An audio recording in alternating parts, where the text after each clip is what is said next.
but the best athletes in the world have a slow brain. Way of Will John. But the best athletes can slow it down mentally. And the game speed's not changing. Their reactions are changing, and it's happening faster for them relative to their opponent, which makes them better.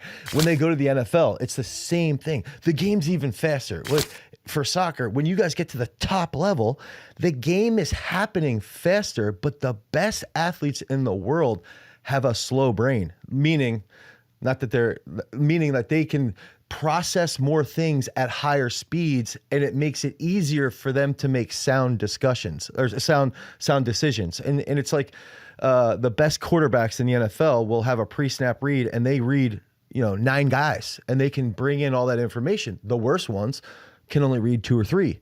And so it's like, it's the same principles across all sports. And if you can break down movements, and this is where there's a concept called chunking, and you can take exercises or take scenarios in soccer, right? And you do specific drills, and you just master this drill here. I'm going to master this drill here, and then I'm going to master this drill here on this side.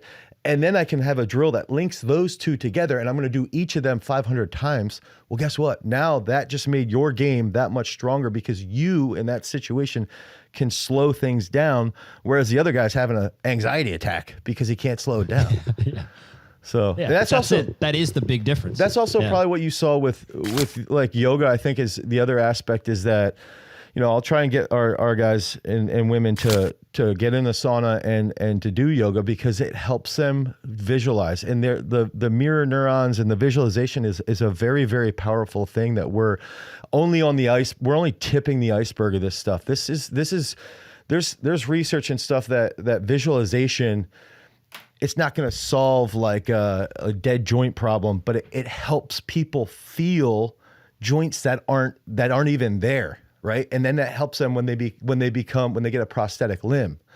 So what's crazy is that, what does that mean for sports performance? That means that if we're using visualization regularly, along with the mobility, along with the actions that we're doing in the gym, along with all the skilled work, and then it comes down to the coaches of just being like, this is how much time we need to do this, and this. Okay, let's go. And then improve on that schedule on a regular basis.